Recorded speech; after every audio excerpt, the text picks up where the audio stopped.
તો આજ રોજ અમરાપરા ગામ મુકામે તાલુકો બાબરા કે જ્યાં શ્રી રામચંદ્ર ભગવાનના પુનઃ પ્રાણ પ્રતિષ્ઠા મહોત્સવ અયોધ્યાથી આવેલ આમંત્રણ અક્ષત કળશનું ભવ્યથી ભવ્ય સ્વાગત જે કરવામાં આવ્યું, જ્યાં સમસ્ત બાબરા ગામ વોર્ડ નંબર 5માં લોકોએ કર્યું હતું સ્વાગત. તો ત્યારબાદ સમસ્ત ગામના યુવાનો દ્વારા ઘર ઘર અક્ષત અને આમંત્રણ પત્રિકા પહોંચાડીને ભાવભીનું નિમંત્રણ પાઠવવામાં આવ્યું છે.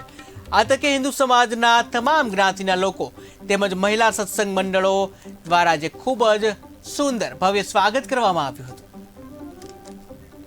તો ભગવાન રામના પ્રાણ પ્રતિષ્ઠા મહોત્સવની તૈયારી કે જ્યાં બાબરા ગામ વોર્ડ નંબર 5માં ભવ્ય સ્વાગત જે કાર્યક્રમ યોજવામાં આવ્યો, તો અક્ષત કળશનું પણ સ્વાગત કરવામાં આવ્યું, જ્યાં અમરાપરા ગામ ખાતે મહિલા સત્સંગ મંડળોએ કર્યું હતું આ સ્વાગત. તો બાબરામાં ભગવાન રામના પ્રાણ પ્રતિષ્ઠા મહોત્સવની તૈયારીઓ પૂરજોશમાં, જ્યાં બાબરા ગામ વોર્ડ નંબર 5માં ભવ્ય સ્વાગત જે કરવામાં આવ્યું, આમંત્રણ અક્ષત કળશનું ભવ્ય સ્વાગત કરવામાં આવ્યું હતું કે જ્યાં અમરાપરા ગામ ખાતે મહિલા સત્સંગ મંડળોએ સ્વાગત કર્યું હતું.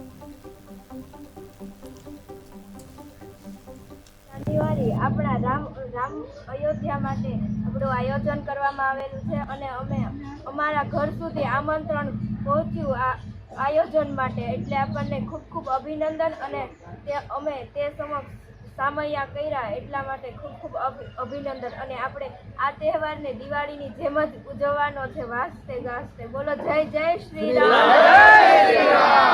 જાન્યુઆરી આપણા રામ અયોધ્યા માટે આપણું આયોજન કરવામાં આવેલું છે અને અમે અમારા ઘર સુધી આમંત્રણ પહોંચ્યું આ આયોજન માટે, એટલે આપણને ખૂબ ખૂબ અભિનંદન. અને અમે તે સમક્ષ સામૈયા કર્યા એટલા માટે ખૂબ ખૂબ અભિનંદન. અને આપણે આ તહેવારને દિવાળીની જેમ જ ઉજવવાનો છે, વાસ્તે ગાસ્તે. બોલો જય જય શ્રી રામ.